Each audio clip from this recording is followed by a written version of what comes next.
realization and proof that the integral represents the area between a curve and the x-axis. You guys, that is exactly what it means. Because where's the integral symbol come from? Letting the number of rectangles go to infinity, which is all about getting the area. It is trippy as hell to realize that that process is directly related to the antiderivative. But we did that. We all did that together. We proved that connection, and now we have a shortcut, thank to God. So I don't have to do the sum of I squared business, unless I make you. Now we have a shortcut for that. You guys kind of with me? So now when I see an integral symbol, I can think of it as antiderivative, but it literally directly means the area. Okay. So I want to do this. I want to give you a very concrete example of FTOC1 working. We're going to verify FTOC1, not by, well, I'll just shut up and show them. Yes, that's a good idea.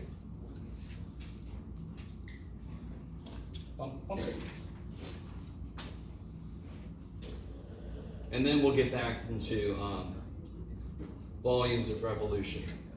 Okay, there we go. Yes, it does. Proof notation almost always throws before. There we go. Okay. So what if I had? But yeah, the change. It doesn't matter. Doesn't have to be any It's two just e's. the newest edition. Oh, sorry. One little thing there. Sine t dt there.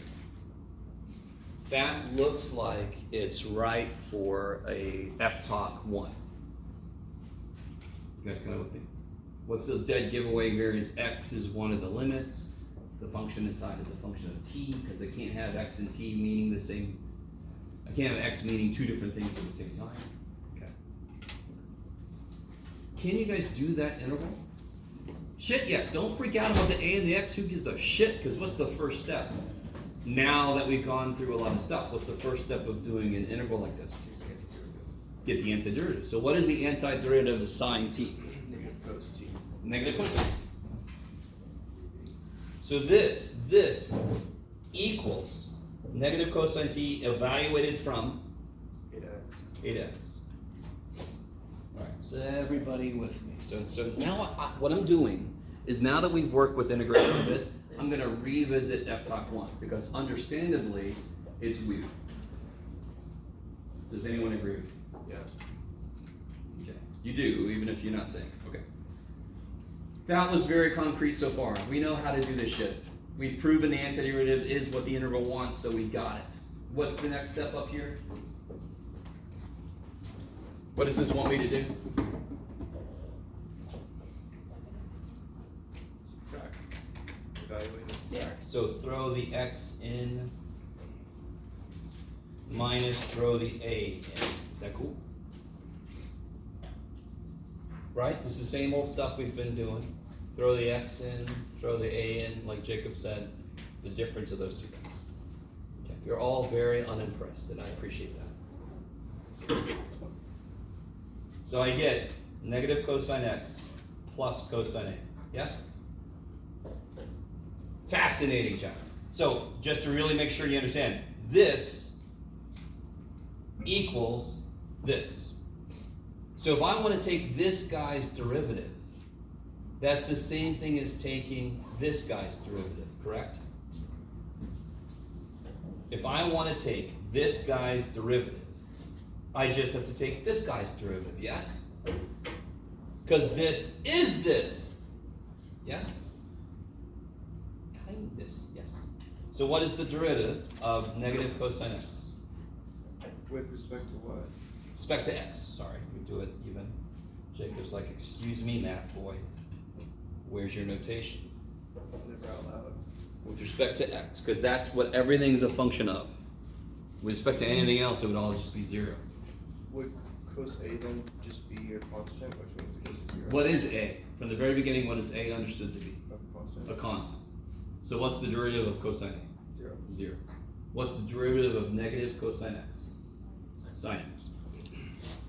Do you guys see? Really? Alright, the point I'm trying to make, I can do this integral. I can then take the answer I get, I can take its derivative. Isn't that the equivalent of doing the derivative of this thing, which is f top 1? What does f top 1 say? Take that, shove it in. Yes? Is that what we effectively did? Yes. So f top 1 is a shortcut. It says don't actually do the integration if you're going to turn around and take the derivative, because now we know an integral is an antiderivative. So if I take the derivative of an integral, it should just cancel.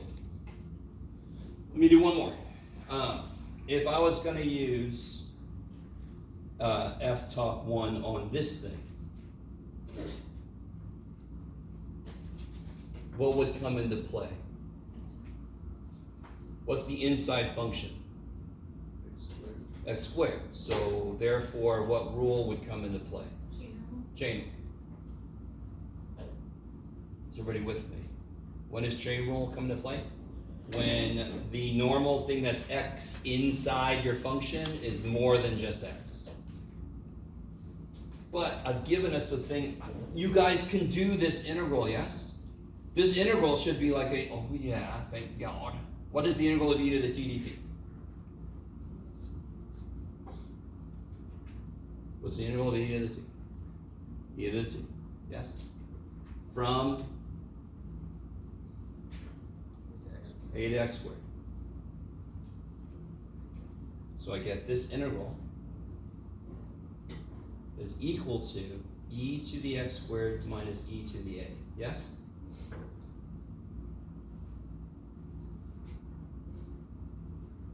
So I can go back and I can investigate what f top 1 says in a different way, because now we've gotten a little further, we know how to do things directly.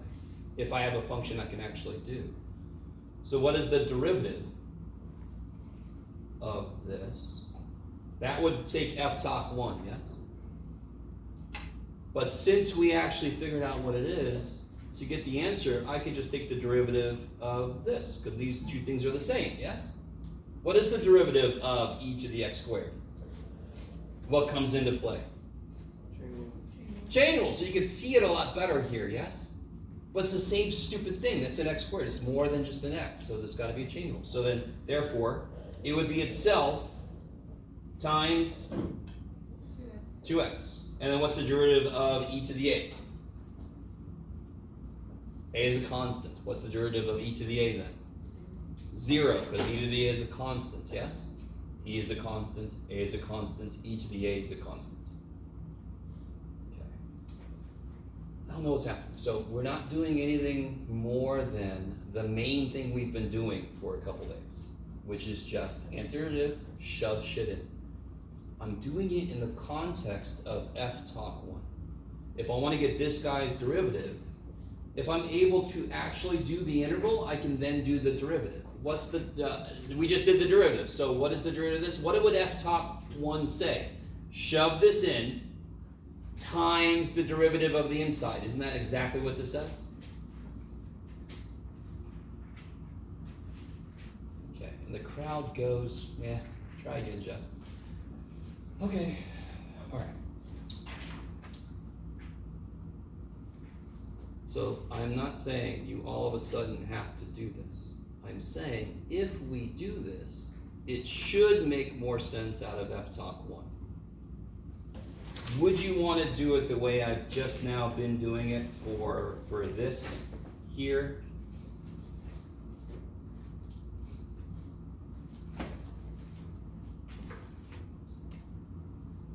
Do you want to do this integral? No. Me either. So if I had to take this guy's derivative, I'm not going to do what I just did. So why did I do what I just did? To really hammer home why f top 1 works. If I'm taking the derivative of what we understand now to be an antiderivative, there should be a shortcut to that shit. If I take the 7th root of 3 to the 7th power, do I have to figure out what 3 to the 7th power is? What is the 7th root of 3 to the 7th power? frickin' 3. So why would I take time to figure out what 3 to the 7th is if the operations I'm told to use will cancel? So this we now know is an antiderivative. It's what it wants from us fundamentally. This is a derivative. The two of them should cancel somehow. Now they cancel in a weird way, which is why I did this, to show you why that weird way works. So fundamentally, what does it want me to do when I take the derivative of an integral? What do I do with the x piece? Plug it in. Shove it in. So let's see, natural log of cosine, phrasing, Jeff, it's okay, well, 81 x to the 4th minus 3x.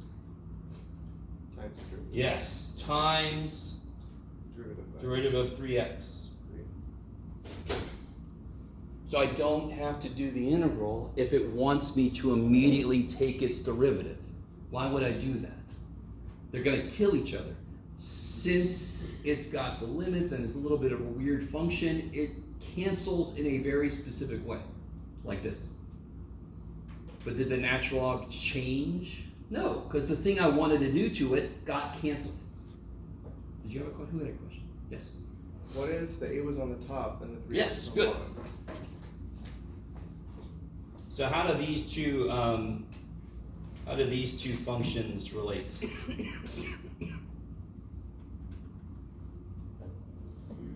How do those two relate? Does anyone know? They're the same, but one is multiplied by -1. Yes.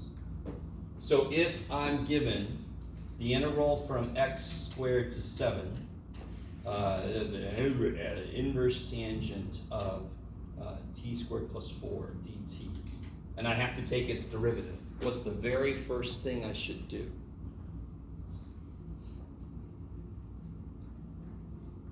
Multiply by -1 and flip the x to the top. Yeah. So what's the form of an integral to apply its derivative rule? Let me say this. I'm trying so much. So, what is the derivative of x to the n?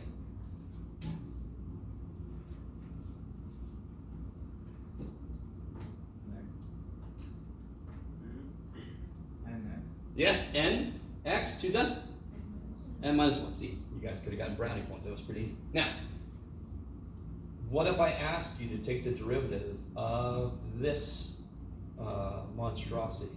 How would you immediately rewrite this shit and why? How would you rewrite this? Yes, how would you rewrite it? What's the power? What's the power? What's the power? 11. What's the root?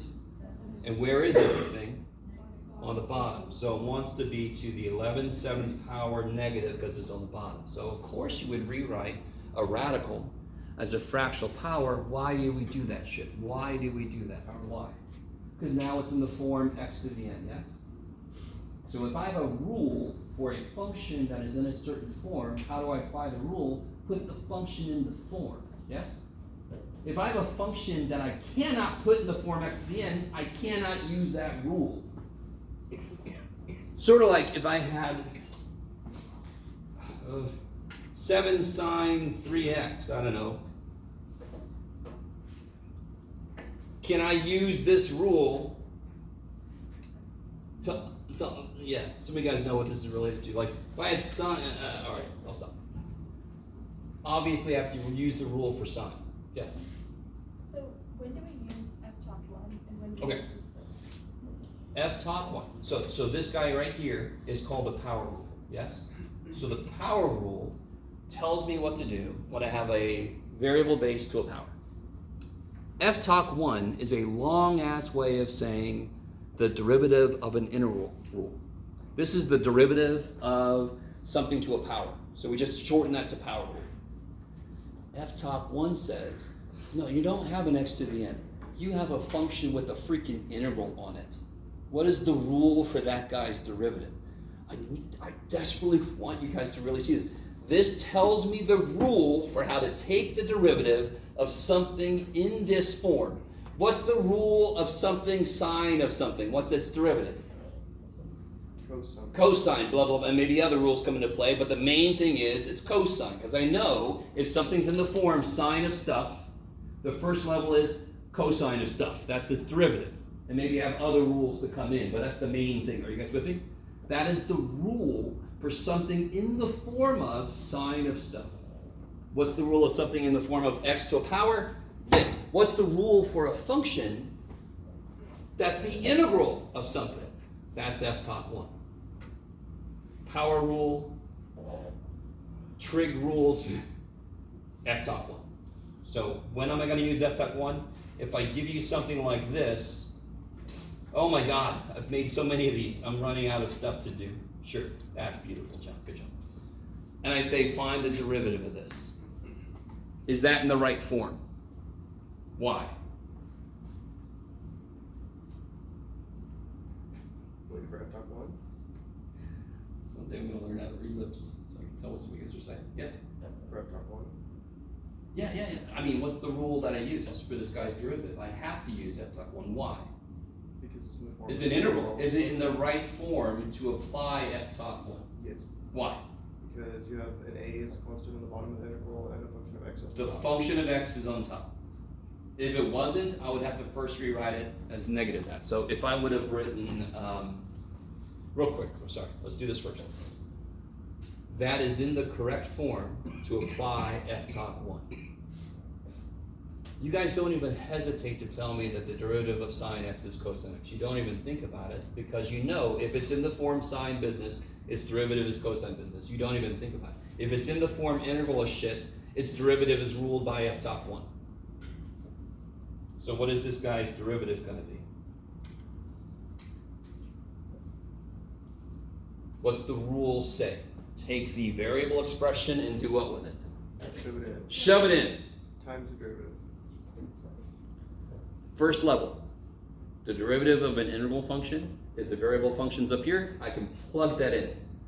Then chain rule says, like little clippy in the corner of your Microsoft Word, it looks like you're trying to take the derivative of something with something. So then chain rule's got to come into play. So, well, let me see. What is the rule for this? What's the main rule I'm going to use here? What's the main function here? E. What's the rule for e to stuff? Derivative. E to stuff.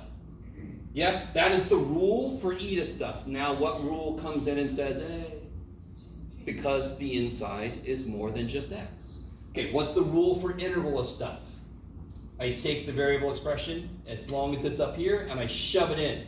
That's the rule for integral of stuff. Is the inside more than just x? Yes. Then chain rule says, there, now you're done. This is weird, this is trippy, I understand, especially because integration itself is relatively new to us. That's the beauty of summer, right? When did we just did it like a little while ago, I'm already saying, oh yeah, this is old shit, and you're like, well, you know, it's a few days ago. You guys kind of with me? So, just like the rule for sine is cosine, just like the rule for e is itself, the rule for integral is shove the variable expression in.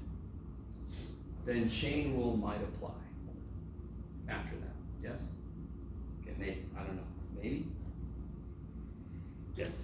Do you know why they don't just make summer semester start earlier and end later? We used to have a 4-week session. I think we still do a 4-week, a 6-week, and an 8-week. Yeah. So for flexibility. Yeah, depending on the student's availability over summer. At some point, we made most of our stuff 6 weeks. Yeah. To be really honest, I wouldn't teach an 8-week because I want summer. I want some summer. I'm gonna go traveling. Screw it all, man. So when we're done, I'm flying, going to Canada. Get me out of here, all right? Sorry, you didn't have to know that. So yeah, even if we did have an 8-week, I would not do it because I want some time. I need some time with your guys. Okay. Are you guys? Has that helped anybody any amount? Okay, you guys are gonna keep it going. Everybody else, just see me later if you want to. Okay. Anything else you want to go over before we get back into where we left off? Okay, so there were some other handouts I gave out last time. Let's see if I brought them with me. Yeah. I'm gonna figure out who's gonna select.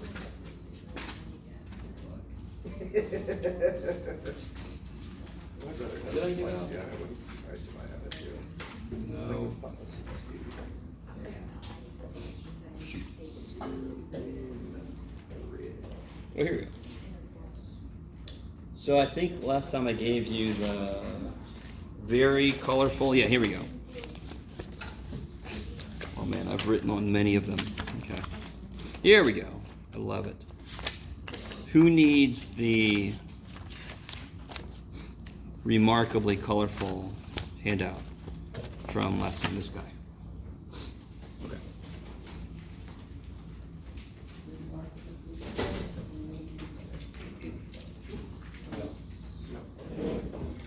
Everybody else good? Everybody else is good. Okay. So before I can even talk directly about this, we have to actually introduce this shell method. Yes. Yes. There we go. That's why I was looking at you guys and I'm like, well, they just don't want one. That's fine. I got enough paper for you, man. Okay. So let's review a little bit about this method.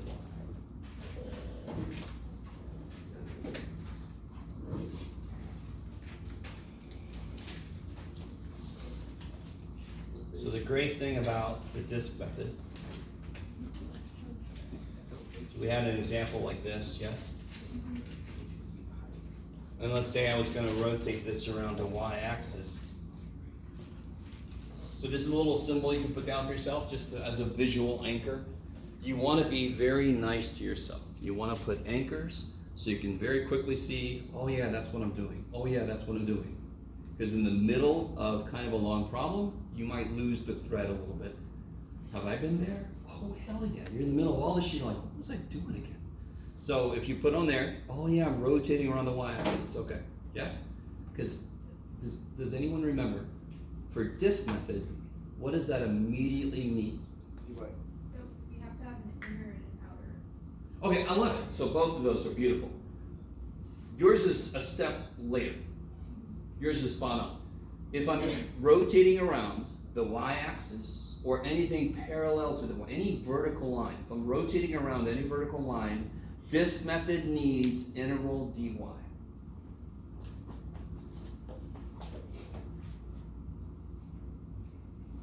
I need to really make sure you understand, which is why it's cool we have another method, because whenever disk method needs dy, the shell method needs dx. Why is that good, Jeff? Explain it to me. Like I'm a first semester calc student, which is what most of us are. So if I had this, what does that integral need me to put into it? What kind of thing do I need to put here? A function of y. Is that cool? Because this integral does not directly understand x. It understands y. What would I need to do with this then if I wanted to use this? What would I need to do with this? I need to solve for x. Yes? Then it would be, right now, what is this a function of? This is a function of x. This is y as a function of x. Because I'm doing shit to x. That's function of x. You can translate to doing shit with x. What does this integral need? Something I'm doing shit to y. It needs a function of y, which means I'd have to be able to solve this for x. So if I have y equals x squared, then x equals plus or minus square root of y, and I can use the appropriate. I can actually solve for x then, yes?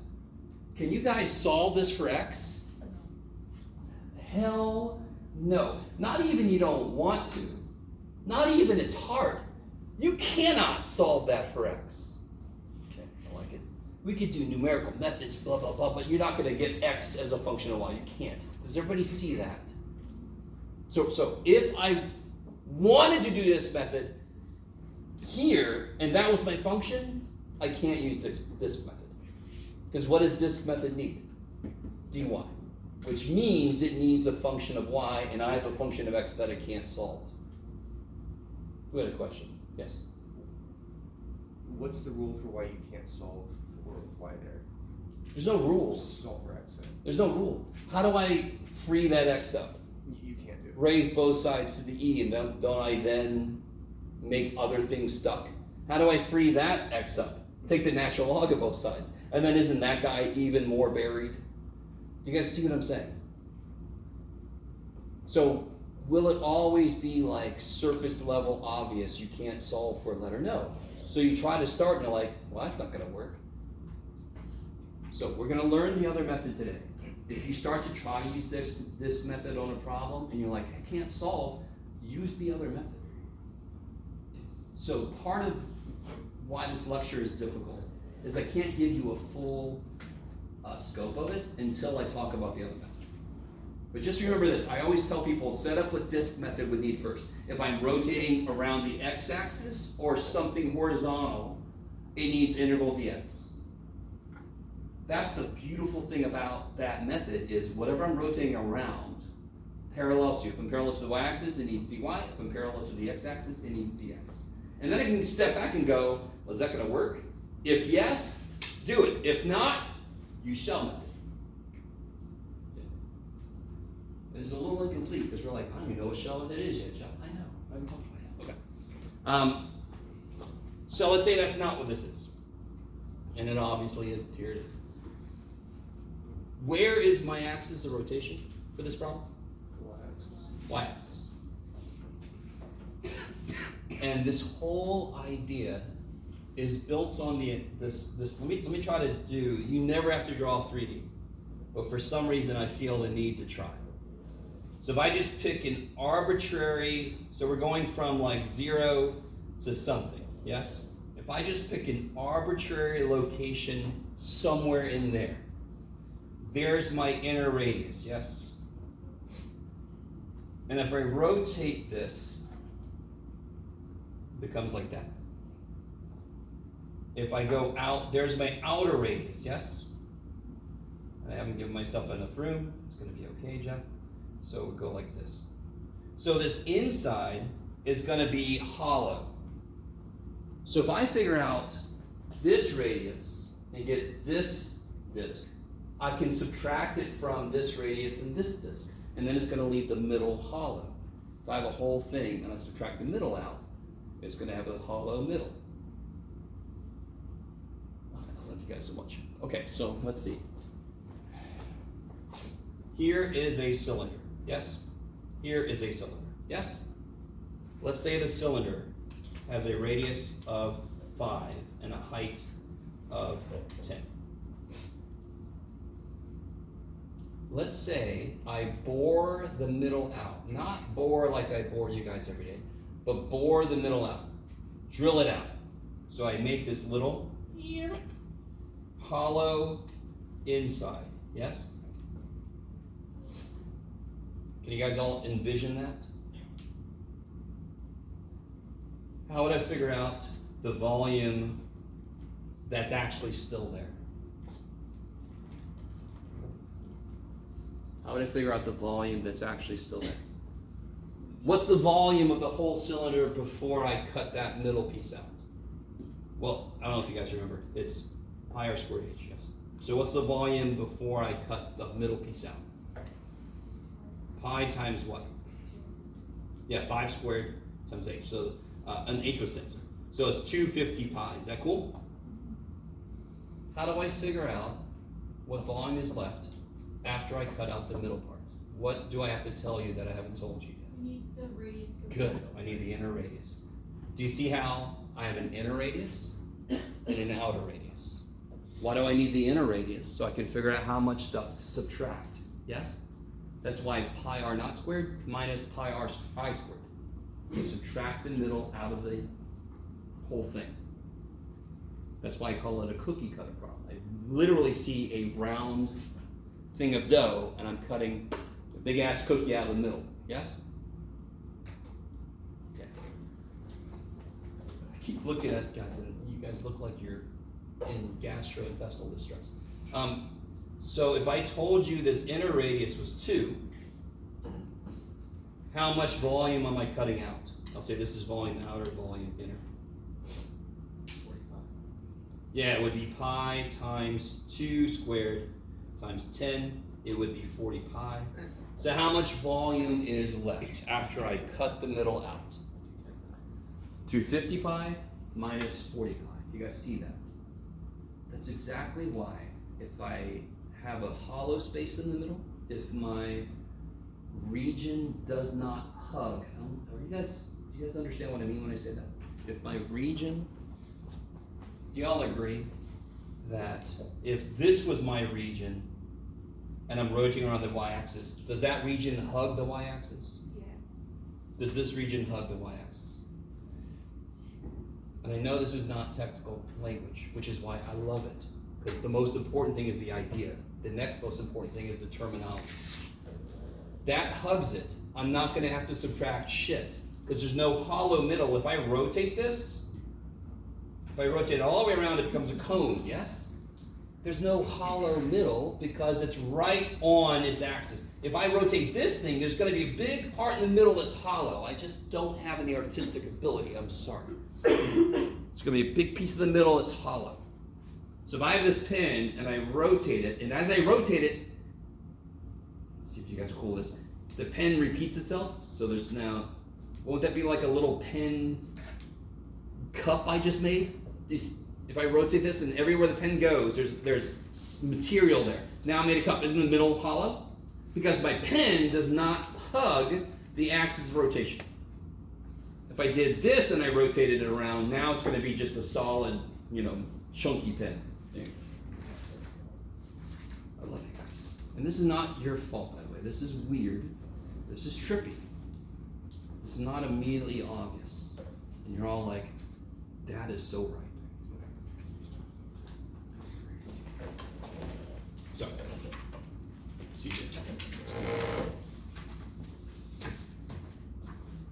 so now we want to see, what can I do? Well, let's see. Do we want to? Yeah, let's do this. Here. This might be a great thing to do. This problem that's on the other side here with all the colorful stuff going on. This problem is kind of nifty because you can actually do it either way.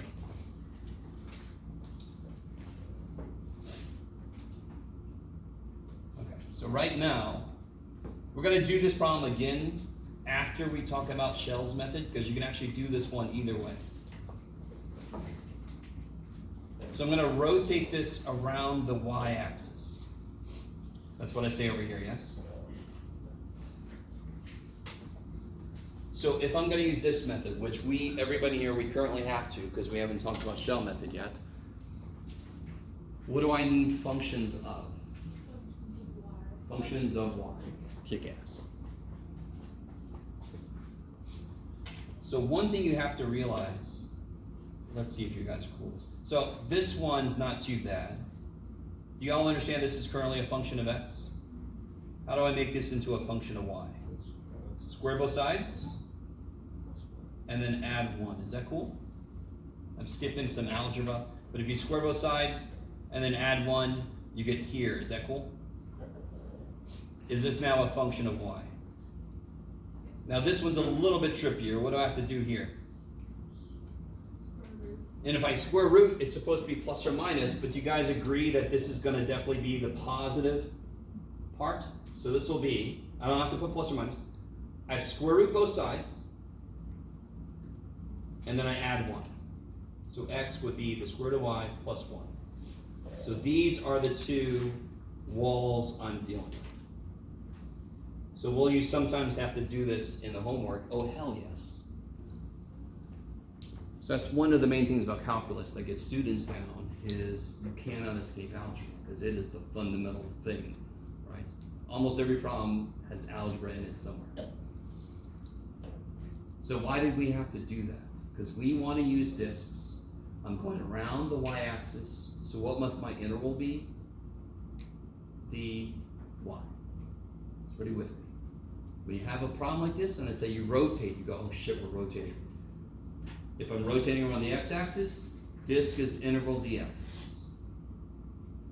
from rotating on the y-axis or something parallel to it, integral dy.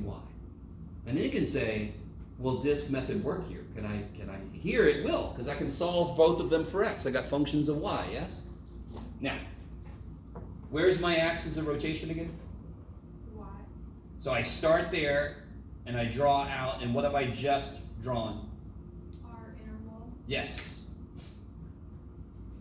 If I start here and pass that first wall, that is the, of course, outer radius.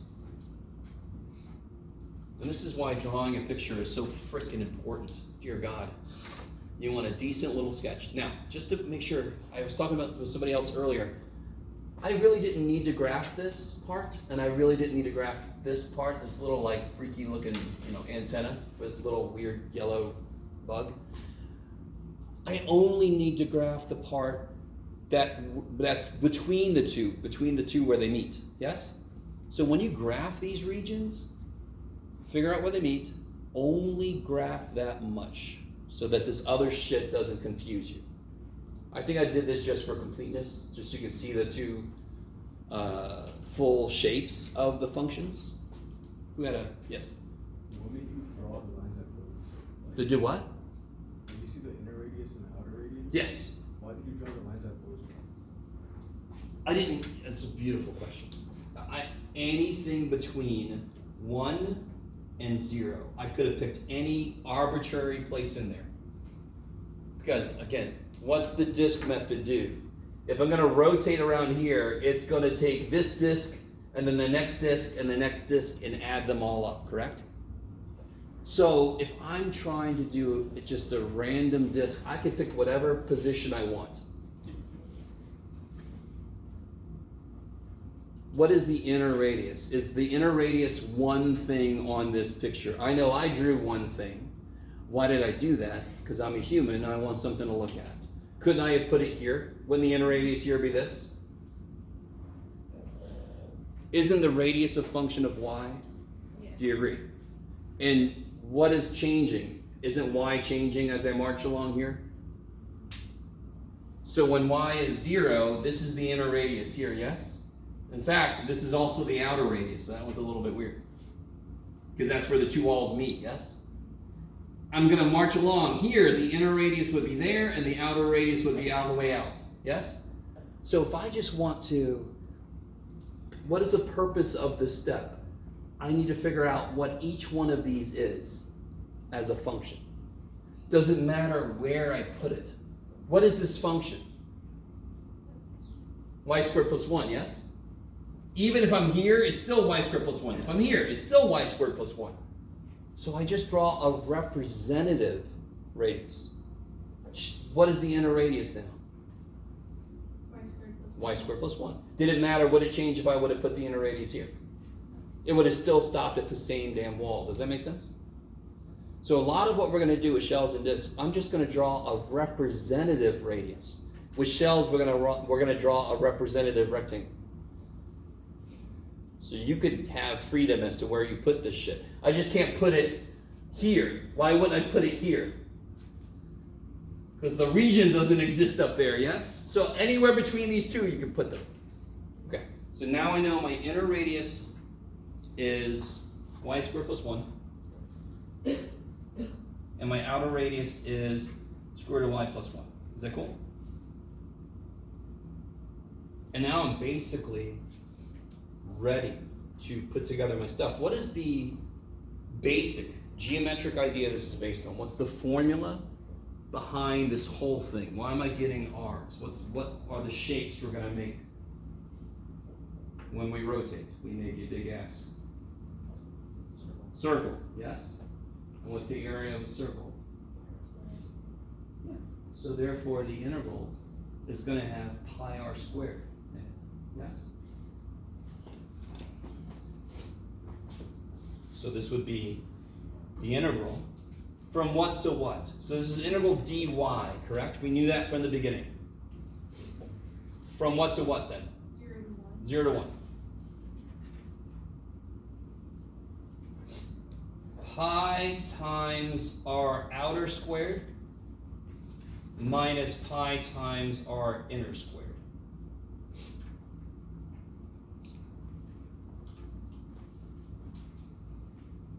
So we took one big circle and we cut the middle out because it wasn't hugging the axis, so that would be hollow space when I rotate.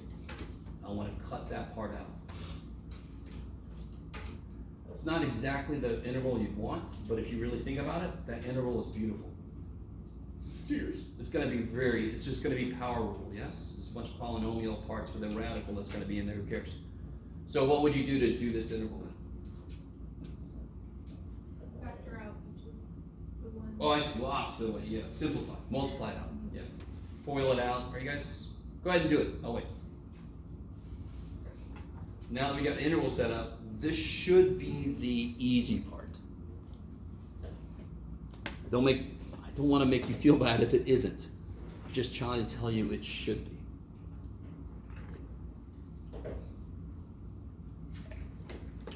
Let me catch up with people.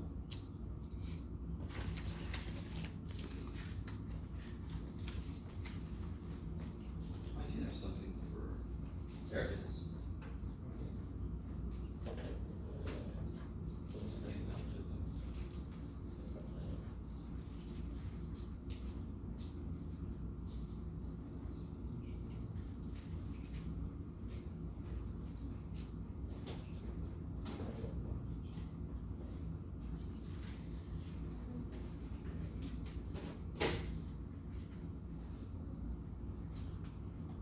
Are any of my Martinez's here? Oh. Lovely.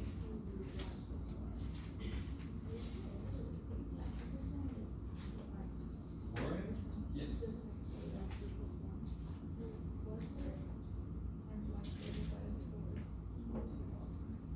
then y squared, yeah, 2y squared. I think I added those two together.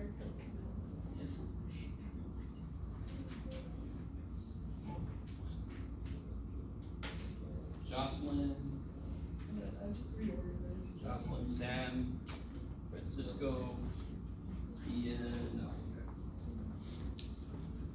All right, let me catch up to you guys. Come back here. So let's see. This would be pi integral 0 to 1. Square root of y squared is y plus square root of y plus square root of y is plus 2 square root of y plus 1 minus, this is where everybody makes a mistake. You don't draw that parenthesis in. Y to the fourth plus 2y squared plus 1. Does that look familiar? So you guys got it. Are you guys all doing that? Okay.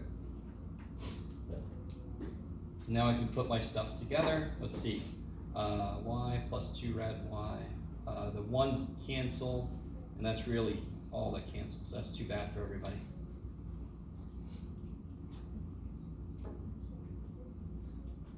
Is everybody okay? Is that all right?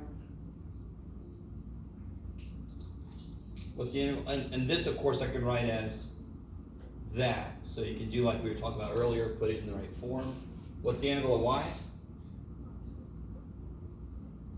Y squared divided by 2. Yeah, 1/2 y squared. What's the integral of, so here's how I do this. 2, what's the power on the y become when I integrate? 3 halves. 3 halves. So what am I going to put out front? The reciprocal, yes? Okay. That's exactly how I do it. If there's a number there, put it. Figure out the new power, put the reciprocal of the power out front. And then I can, do this if I want to. Minus, what's the integral of y to the fourth? Y to the 5th divided by Yeah, 1/5 y to the 5th, and then I get minus 2/3 y cubed from 0 to 1. 0 is the real hero here. Be really, really careful. If there was an e to the y, when I plug a 0 into it, what would I get? I get 1. So don't just ignore 0. I can't ignore 0 because it would make everything 0. But when I plug 1 in, I'm just going to pick up a bunch of fractions. Very exciting. I get 1/2 plus 4/3 minus 1/5 minus 2/3, which is 1/2 minus 1/5 plus 2/3, because these are like determinant in this. And then here the LCD would be 30, so I get 15/30 minus 6/30 is 9/30 plus 20/30. I think that's right. Is that right? 29/30? Neato. Is that right, Jeff? I don't know. It sounds good to me. It sounds good to me. Was that 7/6 minus 1/5? Didn't we forget to distribute the pie? 29/30, yeah. Huh? Didn't we have to- Oh, the pie is out there. I'm sorry. This poor little pie dude. Pie. Pie. Pie. Pie. Okay.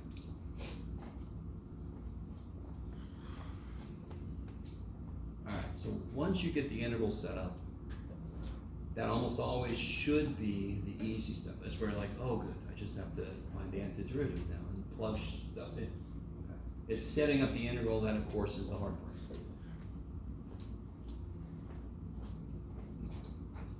So let's talk about shell method. We'll do some examples of shell, and then we'll do this again and see if we get the same answer. So if I use disk method, I got this. We'll see if we get the same thing if I do it a different method. Okay. So up here, if you look at the visual I'm trying to give you here, that's the like cutout piece. So here's your outer radius, your inner radius. So if you take the area of the outer minus the area of the inner, you end up with just this. You've cut out the middle, right?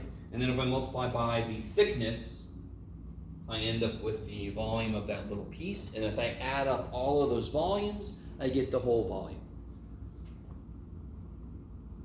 Yes? The step we're sort of skipping. How did we find the area under a curve? How did we start? We approximated it using rectangles, yes. The rectangles roughly estimated the actual areas of those segments, and if I add them all up, I get an estimate for the area. How did we make it perfect? By doing Infinite rectangles, yes? Which is a semi-decent band name. So for this, I have, see each of these discs here going along this, yes? So if I just get the volume of each disc and then add them all together, but how many discs do I want to use to make it perfect? Infinite. And that's what this symbol is. If I just add up all of the disc volume elements, the element disc volumes, I get the volume of the whole thing. And what does it mean inherently when I use this symbol? I'm using an infinite number of them. So it's just all right, I was about to say it's just a 3D analog. It's a 3D analog of the rectangles. Okay, maybe. In fact, doesn't this look like somebody sort of starting to do the rectangles to get the area? Yes? You guys see what I mean? They started in the middle, but they're just weird, so leave them alone. If I rotate this thing, oh shit. Okay, that's not too bad. That's pretty good for me. That would mean I would rotate this thing, yes? So if I did it all the way around, that's a little hard, but I'll do it halfway. So then if I did this all the way around, which I can't do because I'm not that, I don't have any artistic ability, I would get a little disc, yes? Yes? And if I would have put my rectangle here, I would have gotten the disc element for that piece. So if I get the volume of one of these things and then add them all up from here to there, I get the total volume if I rotate this thing around. Okay.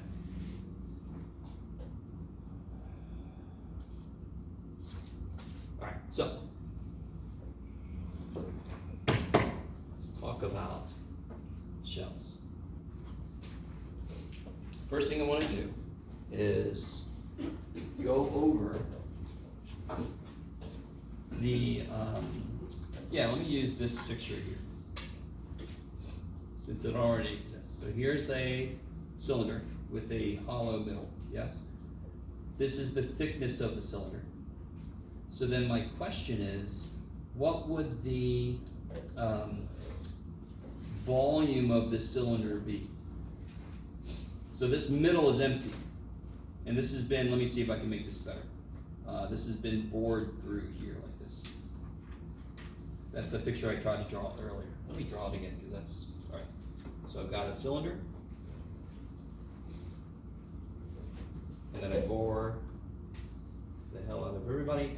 do this. Doop, doop. There's a hole going down the center, yes? Does anyone remember, if I have a cylinder and I take the label off of the soup can and I unroll it, what would the surface area of that cylinder be? This would be, what's the circumference up here? So I'm gonna redo this thing that we talked about before. What's the circumference? Let me give you some stuff. Here's R and this is H. So what's the circumference of this? I'm sorry, you guys should say, hey man, we can't see what you're doing. What's the circumference of that circle? 2 pi r. Okay. We've talked about this before. If I were to slice here and then open it up, it would make a rectangle, correct? And isn't this just this? Okay. And then what's this, of course? Yeah, still, it's just H, right? So what's the area of, what's the surface area of this cylinder? Which now we know is just the area of that rectangle. They're the same stupid thing. So what is it? 2 pi r h. If I then, so the surface area of this cylinder is 2 pi r h. If I multiply that by the thickness, I get the volume of that ring cylinder.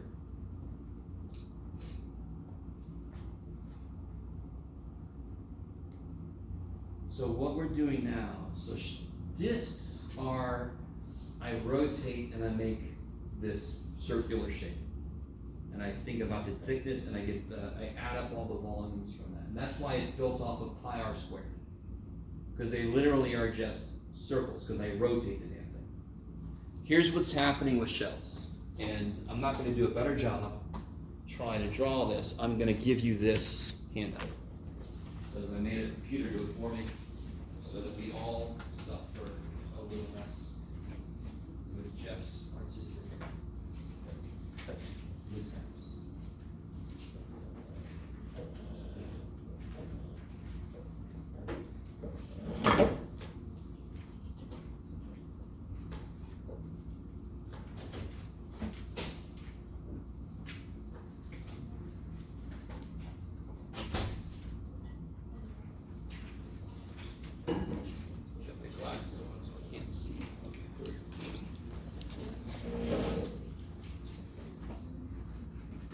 Okay.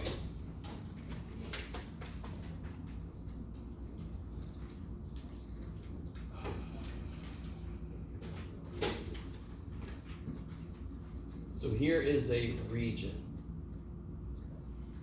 This is the formula.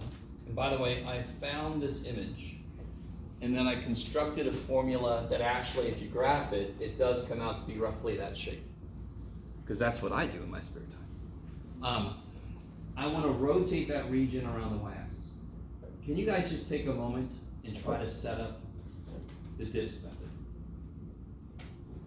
I'm rotating around the y-axis, correct? So try to set up with the disk method with me.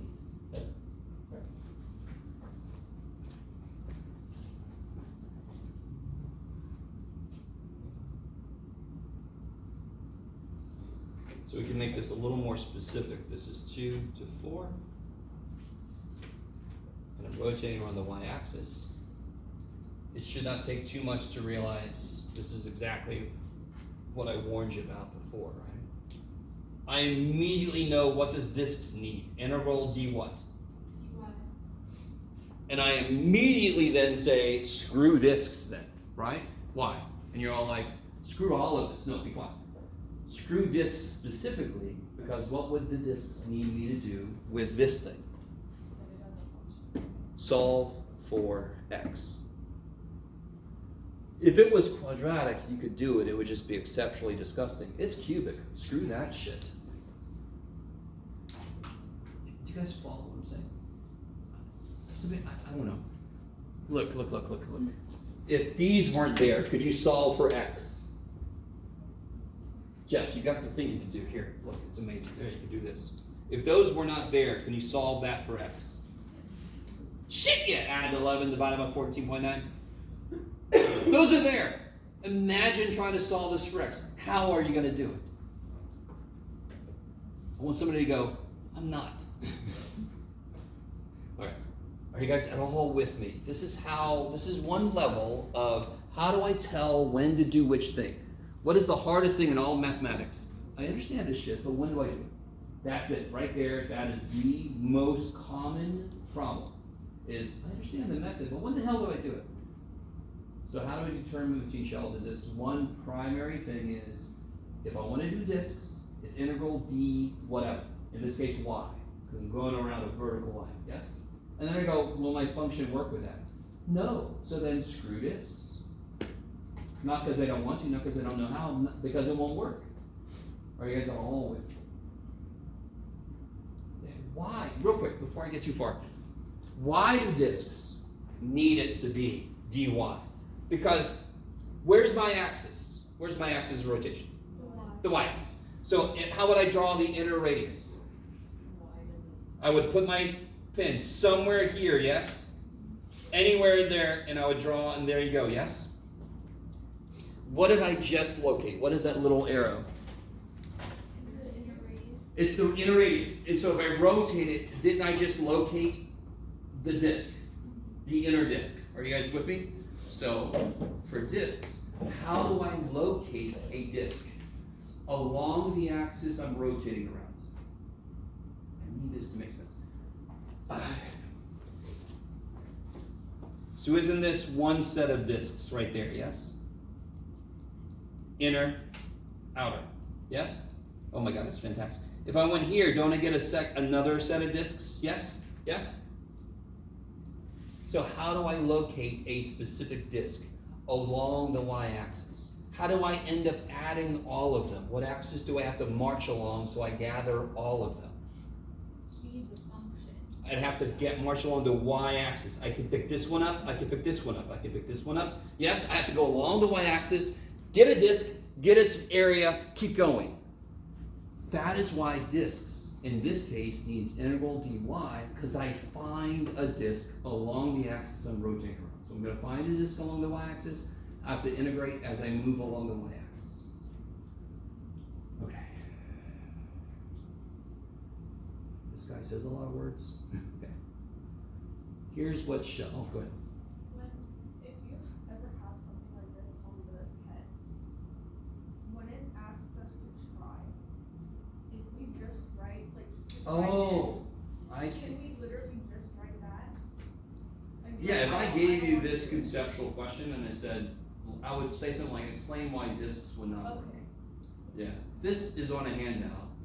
Try and explain why the other method exists for one thing. It's like, why do we even have another method? Because this one fails. We want another method, right?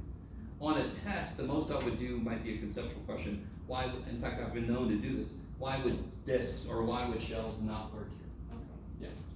And you say, because it's shit. No, you'd say, because it would need dy and I can't do that yet. Okay. So let's go to shells. Here's what shells does. I'm gonna pretend like I'm gonna do good old chapter 5 shit, yes? I'm gonna draw in a representative rectangle. I'm not gonna draw them all in, that's not the point. So here's the beauty of shells. I love shells. One reason I love shells is because its equation does not have a square in it. So if you have like a trinomial or something, and you have to square it, oh God, that's gonna get huge, yes? And that's what I did on the practice test. I'm very sorry about that, but cool. Do you see how, where'd my disgusting drawings go? Oh man, where'd it go? It's gone, there it is.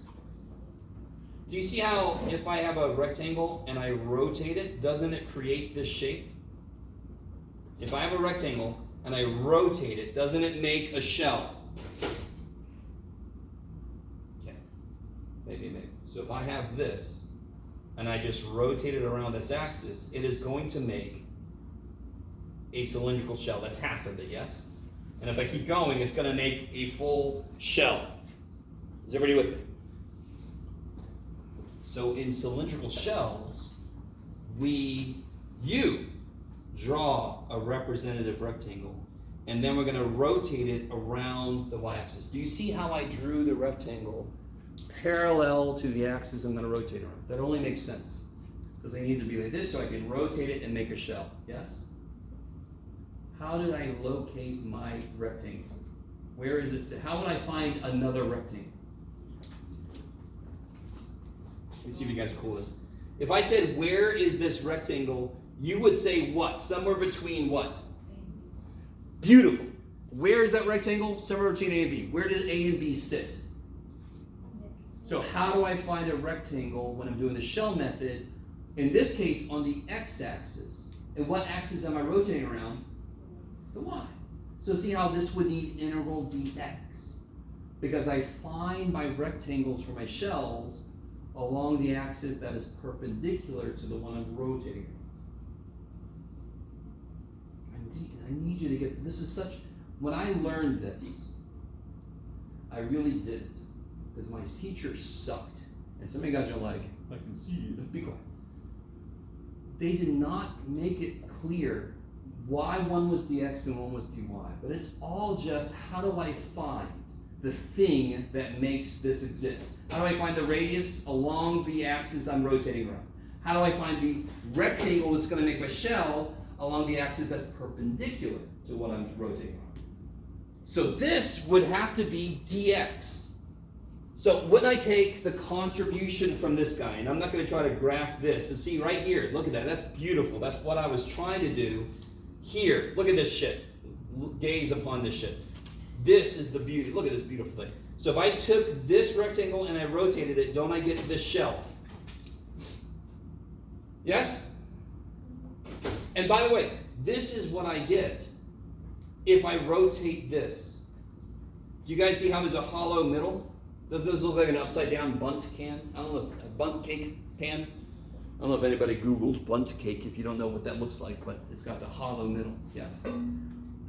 So if I wanted to get all of this volume, wouldn't I then have to do this rectangle? Wouldn't I have to do this rectangle and rotate it? Yes?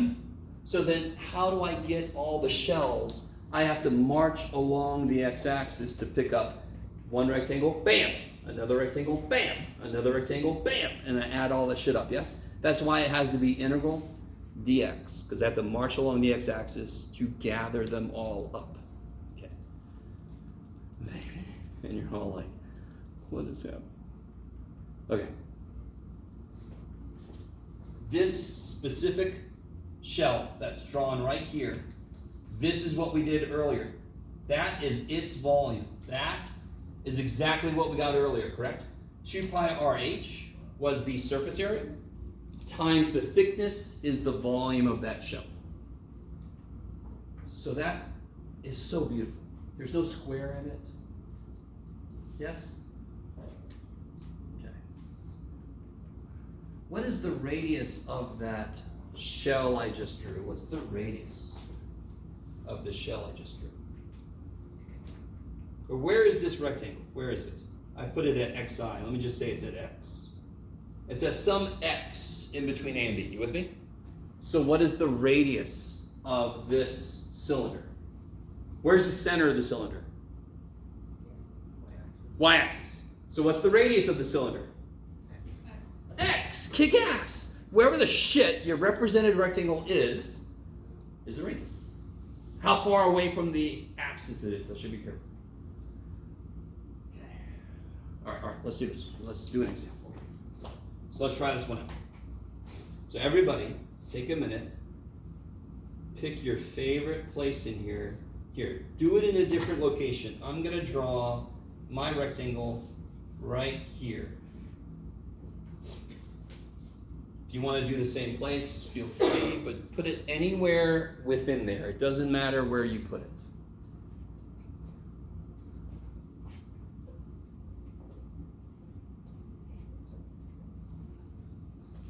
That is an arbitrary place. I did not put it here for any reason other than I needed a representative rectangle. Yes? Where is it? some x value, correct? Now let me be really, really, really pedantic. And you're all like, what else is it? Be quiet. The axis is here. So if I start here and I go out, what's my radius? X minus 0, so my radius is x. If I were rotating around 1, x equals 1, what would my radius have been? X, no. Start at 1, go to x. If I start at 2 and I go to 7, how far did I go? 5. If I start at 1 and I go to x, how far did I go? X minus 1. Isn't that shorter than this? So it should be less than x. Okay, we're not rotating around here, but just to show you, it's not always x. In this case, it is right there because the axis was at x equals 0. So there's my radius. My radius is x. What's my height? Here's the other beautiful thing about cylindrical shells. Discs. Do discs care if there's a gap? Do discs care? Does things change? Do I have to be careful if there's a gap between my region and the axis? That's the whole thing with the hugging, yes? Doesn't that change things? In one case I have to do a subtraction, and the other one I don't. Hugging, no. Not hugging, yes. Shells don't give a shit. Do you see this big gap right here? So I just don't use any of it. I just don't put a rectangle there. I don't have to subtract anything. I just don't use this shit. Okay, so my radius is x. What's my height? For any rectangle I draw, what's the height? Yes, the height would be, we'll just say y, because that's what I got here. It would be all this shit. I'm not going to write all that shit, but that's what it is. You with me? What else do I need to know? That's about it. I need to know the radius and the height. Oh, what's A and B? Yeah, 2 to 4. 2 to 4. I'm going to bring the 2 pi out front, just like we brought the pi out front for discs. 2 pi radius times height.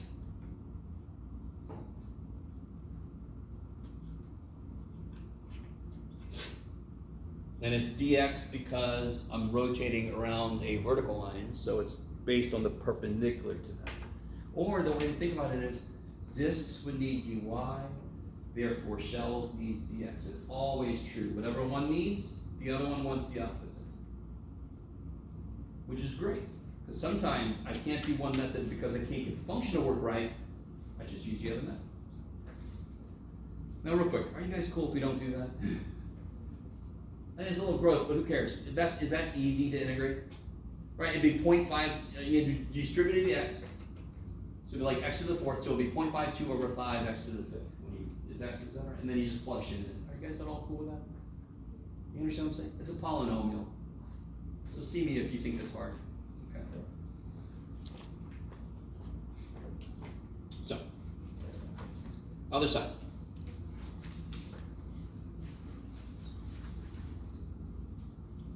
Try to, let me see if you guys have been paying any attention. I want a rough sketch of that function. Where do I want it? What's the only part of it I care about? What do I say? No, I know I'm going to rotate around the y-axis. That's important. But what's the only part of the function that I care about for this problem? It's in the First one. So try to graph it. And guys, just what's the best thing in the world to find out first when you're trying to graph a function? Intercepts. I'm not going to make you do slope and concavity bullshit. We don't need all that shit. We just need a rough sketch. Right? Doesn't have to be perfect.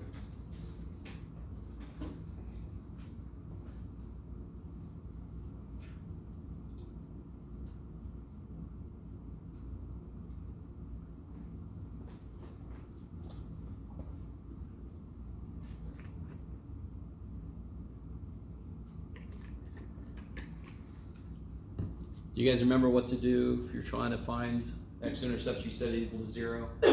You have 4 terms, so what factoring method are you gonna use? Factor by grouping. Grouping.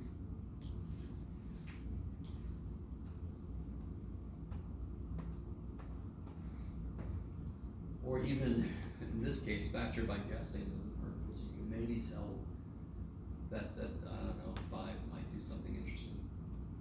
Well, let's see, let's try to factor this thing.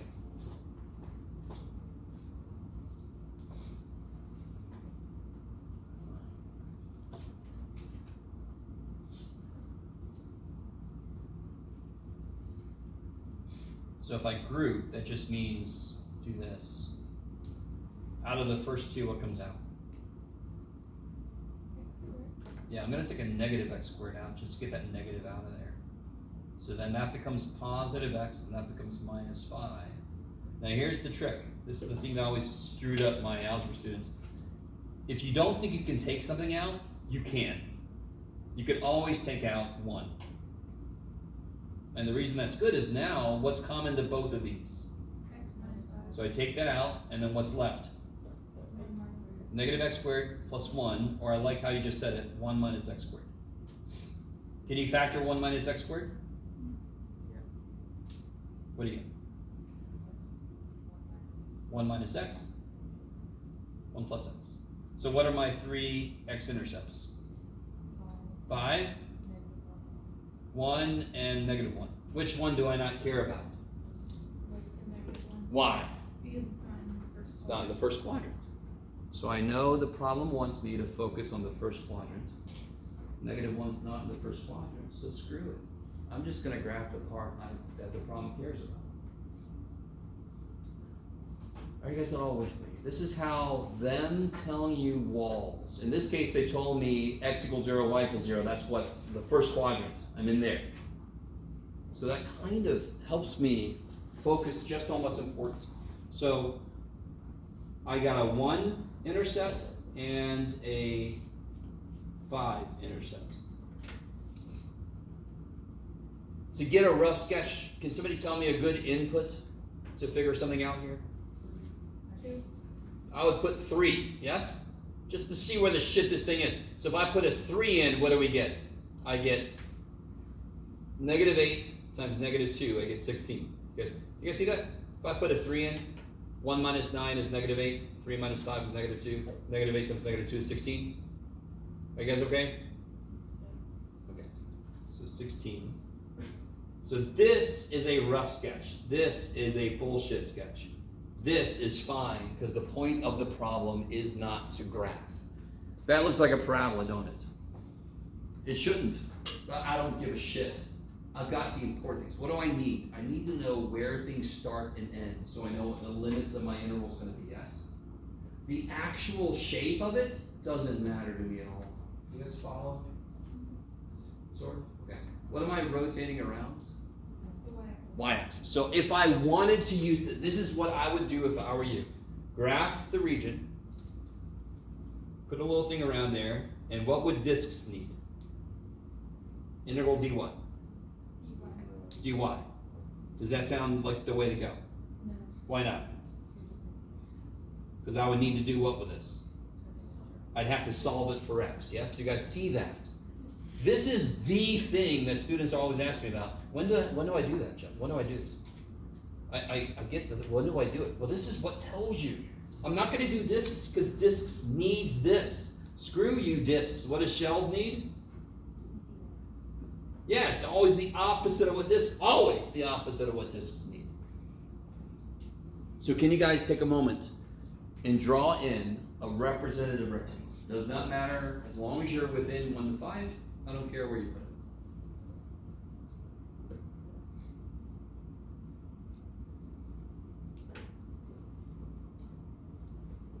Yeah. I have a question. Why do you put it at y equals 16 at the top?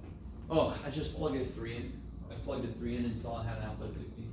Just so I made sure that it wasn't like down here. If it was down here, that would be bad because they want me to be in the first quadrant, right? Does that make sense? Yeah. Because now I feel pretty good that this part's not the first quadrant. Right? But if I did this, I'm like, oh shit, it must be this part then that they need me to work with.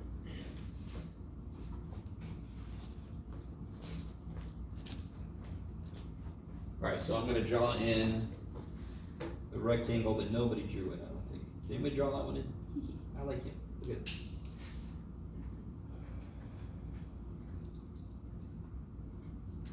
So you gotta figure out, so here's the basic idea. 2 pi RH, in this case it's dx.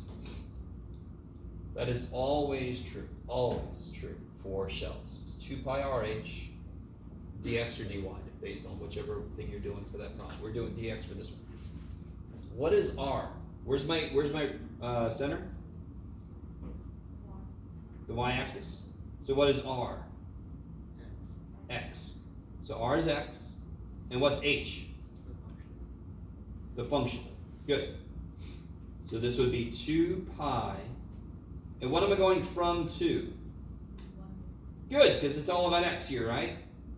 So I need you to see how important it is to figure out, is the integral dy or is it dx? Because that controls almost everything after that. It controls which method you're going to use. It controls what your limits are going to refer to. It's crazy. What your function's got to be a function of. We determine the r to be x, and we determine the h to be the function.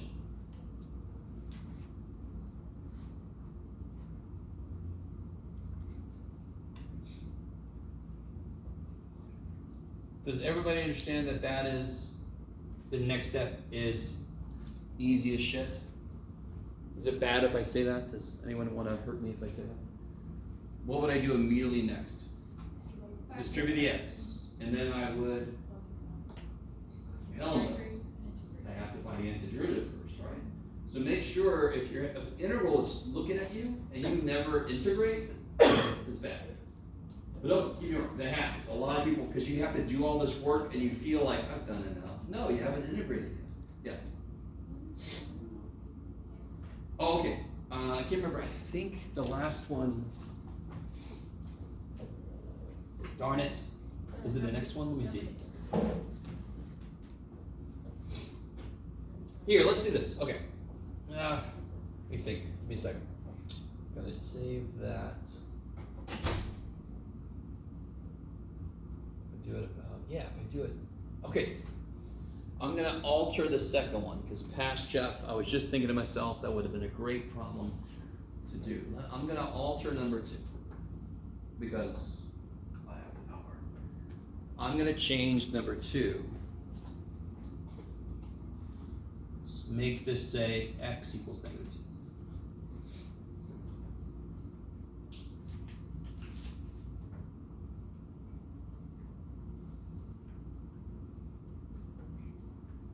Is everybody with me?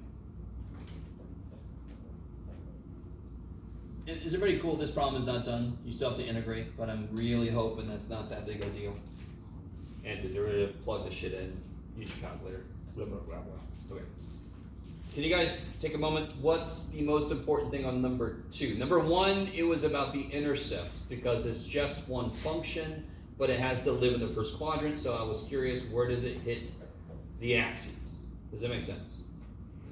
That's what it's all about. What is it all about, number 2? What's going to determine Where they intersect. where they intersect? So take a minute, do the algebra.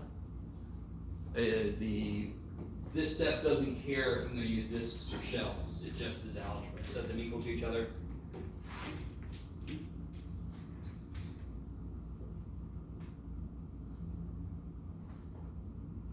Well, that's perfect. Okay. Let's see, hopefully this will work. We shall all find out. I think it'll work out beautifully.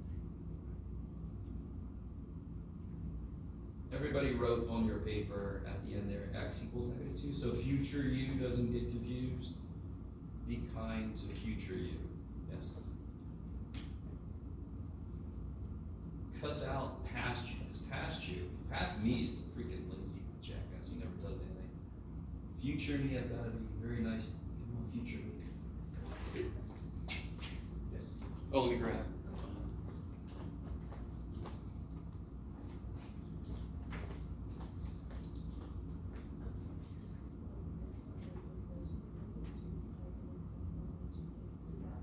That is this 2 pi RH surface area.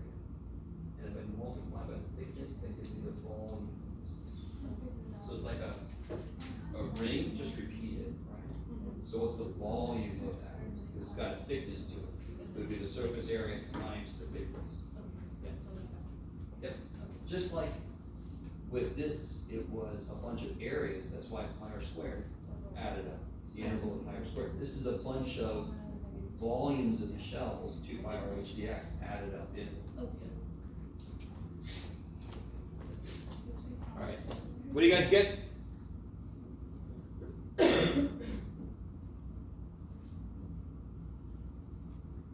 Hello? Is this thing on? Plus or minus 2. Yes. Plus or minus 2. I wouldn't tell me before I got there. Okay. So they meet at -2 and 2. So now I know if I'm going to graph this, a little representative sketch. I just care about this part. Where are they both at -2? 7. Yeah, because you plug a -2 into either one, and that's a way to check to make sure this work is right.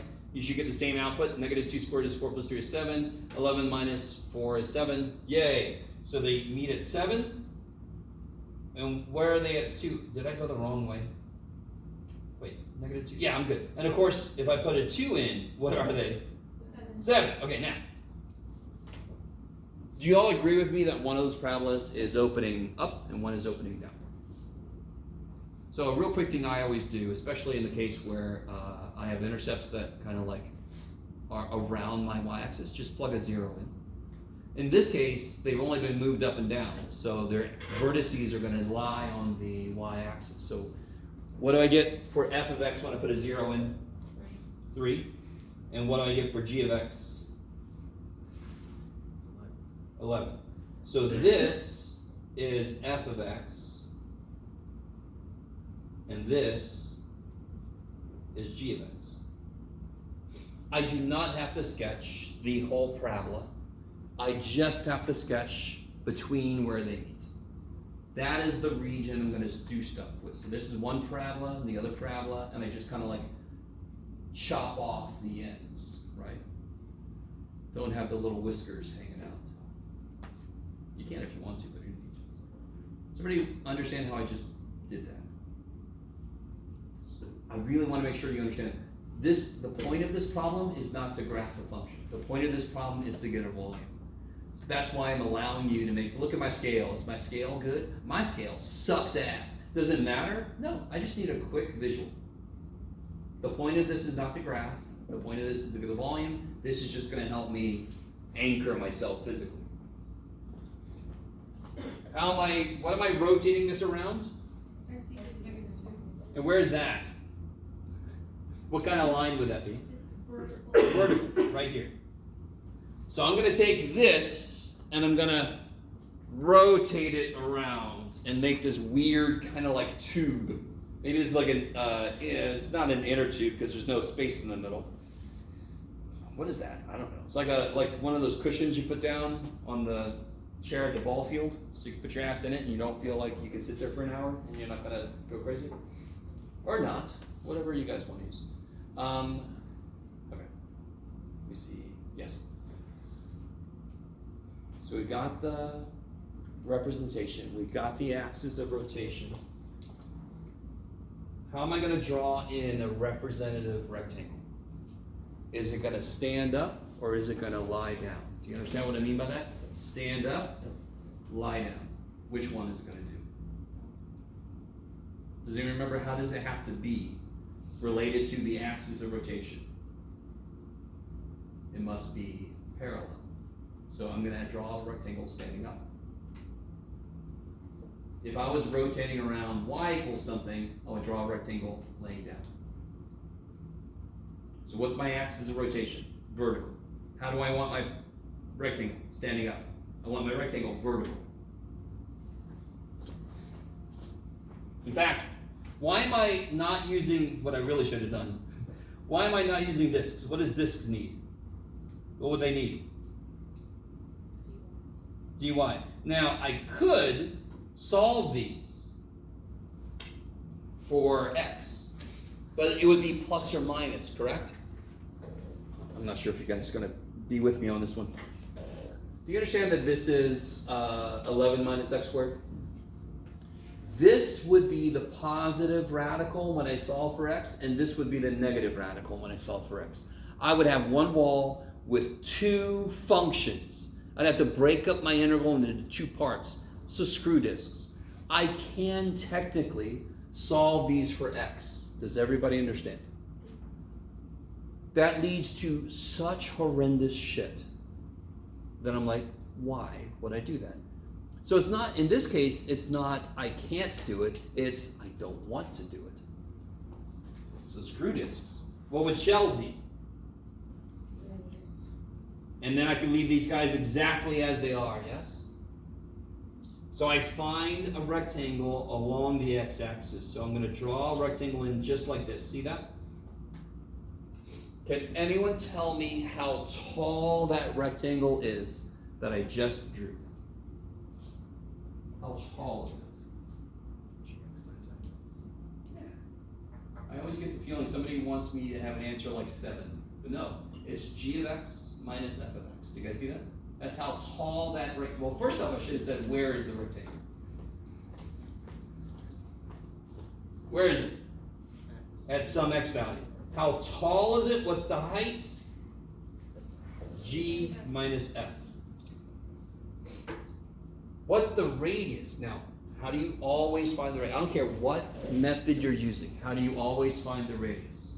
You start at the what? Start at the center. Where's the center? X equal -2. That's the dotted line we drew in. How far from that do I go? Actually, if I start at -2, where do I end to get to my rectangle? Yes. So if I start at -2 and I end at x, how far did I just go? 2 plus x. It's always where I end up minus where I started. Or some of you guys might realize, what's this? Isn't this x? This little piece, isn't this x? And isn't this 2? So isn't this x plus 2 just for a distance? So some people make a big deal out of it. But if you just step back and go, well, how long is that? It's x plus frickin' 2. It's just x plus 2. That's how long that is. So somebody asked for an example of where the radius won't be just x, or just y, because we do all this thing turn around. It's if the radius is not a main axis. If it's not the x-axis or the y-axis. If it's offset, my radius will not be just x, or just y. Okay. So how does this integral look? So it always looks like this. D whatever, in this case we decided dx, right? So it could be dx or dy, but otherwise it's always this, because it's always based on cylinder surfaces. What did we figure out r is? X plus 2. And what did we figure out h is? G of x minus f of x. Yeah, g of x minus f of x.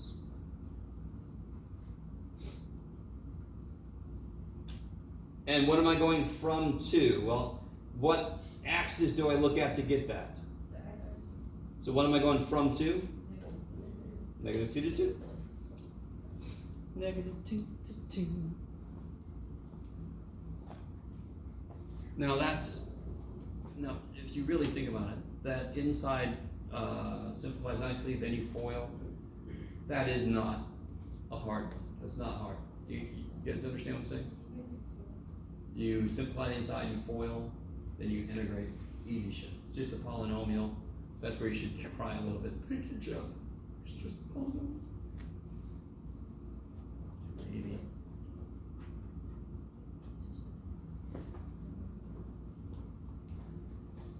Alright, let's do it. Do you guys want to take a break? We could take a break and then we could open it up to review, during which we could do the next one or something. So let me do this. I want to officially, let's take a break, kind of reset. When you come back at come back a little before 12, I'll open it up. We can do a review. You could ask to do another one of these problems, or you can ask whatever else. Yes. I've got the answer key for the practice test I'll give out later. Alright, so come back a little before 12. 11:57. Oh yeah, remind me, we can do that one. I said we would come back. Now that we know shells, we can do that one.